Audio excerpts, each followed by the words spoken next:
Сәлеметсіздер ме? Менің каналыма қош келдіңіздер. Бүгін осындай өте қарапайым сәбіз салатын дайындаймыз. Көп заттың қажеті жоқ, ешқандай дәмдеуіштің де қажеті жоқ.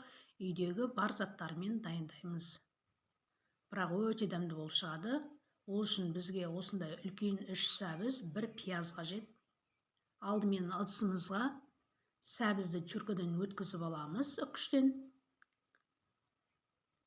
Ірі көзді арнайы сәбіз салатын өткізетін үкіш болса тіптен жақсы. Менде енді әзірше бары осы. Міне сәбізді өткізіп алдық. Майда болса да әдемі болып шықты. Енді 1 пиязды осылай майдалап турап аламыз. Тапамызды отқа қойып, үстіне 3-4 қасық өсімдік майын құямыз.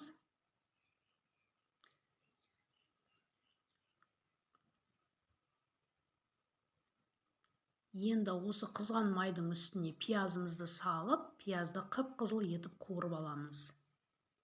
Сонда сәбіз салатымыз өте дәмді болып шығады. Видеоның соңына дейін көріңіздер.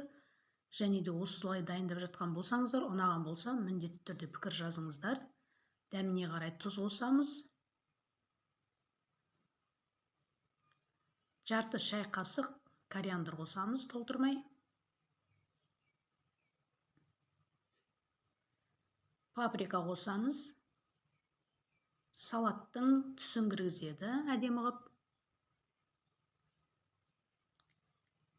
Қарабұрыш қосамыз. Оны да дәміне қарай қосамыз, енді өз қалауларыңызбен.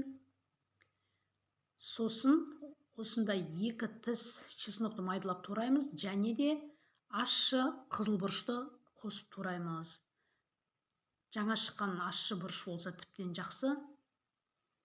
Енді осының үстіне жарты кесе су құямыз. Осының үстіне жаңағы қуырып алған пиязымызды майымен бірге ыстықтай құямыз.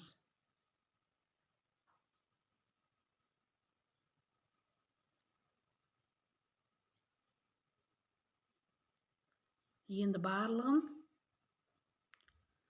жақсылап араластырып аламыз.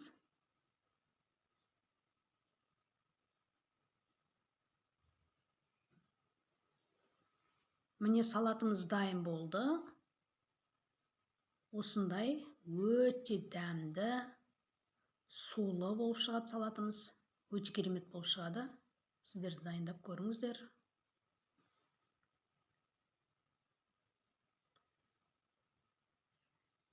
Видеоның соңына дейін көрсеңіздер, және де осы салат ұнаған болса, міндетті түрде пікір жазыңыздар, және де каналға тіркеліп алыңыздар.